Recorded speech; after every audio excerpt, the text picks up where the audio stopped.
Birchwood Lane. The kind of place where the lawns are perfect, the mailboxes are polished, and the neighbors smile, but only just enough. It's a neighborhood built on quiet order and quiet judgment. But on a calm Sunday evening, that quiet was shattered by flashing lights, a family's screams, and a moment of racial prejudice that would expose an entire community's hidden truth. This is the true story of Dr. David Langston, a man wrongfully arrested in front of his own home, and how the truth of who he really was shook Birchwood Lane to its core. Scene, body cam style footage, shaky. Police lights flash across a neat, white house. A black man stands beside his car holding keys. It was supposed to be the first night in their new home. David Langston, his wife Angela, and their 8-year-old son Eli, finally moving into the house they'd dreamed of for years. But before David could open his own front door, 2 police cruisers pulled up, lights blazing. "Police, sir, step away from the door. Hands where we can see them. This is my house. I live here." Without a question, without checking an ID. David Langston was handcuffed on his own porch, while his wife screamed and his son sobbed. To the officers, he was just another black man in a wrong neighborhood. To Birchwood's residents watching from behind their curtains, he was a confirmation of their quiet fears. But to the world, he would soon become something else entirely. At the precinct, David tried to explain. He told them he had proof of ownership, that his family had just moved in, that the keys in his pocket opened that door. But no one listened. For hours, he sat there, fingerprinted, photographed, and labeled a suspect.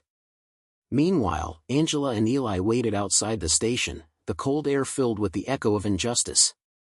And then, around midnight, a file landed on Detective Harris's desk. A file that would change everything. "Mr. Langston, we may have made a mistake." Inside the file, proof. Not only was David the legal owner of the house, he was Dr. David Langston, a leading neurosurgeon and newly appointed chief of neurology at one of Atlanta's most prestigious hospitals. Ironically, one of the officers who arrested him had a daughter recovering at that same hospital, under David's very care. They had handcuffed the man who saved lives, because of the color of his skin. By morning, the story was everywhere. The footage of his arrest leaked. The city outraged.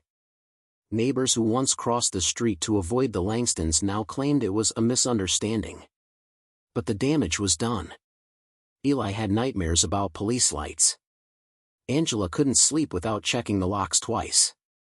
And David went back to saving lives while quietly nursing the wound that no surgery could heal. For him, forgiveness wasn't easy. Because forgiveness doesn't erase fear. Months later, Birchwood Lane held its annual charity gala. This year, in an attempt to make amends, they invited David as a guest of honor. "I was judged not by what I'd done, but by what I looked like. I was handcuffed on my own doorstep, because someone decided a man like me didn't belong in a house like that." He paused, then said something that silenced the room. And the irony?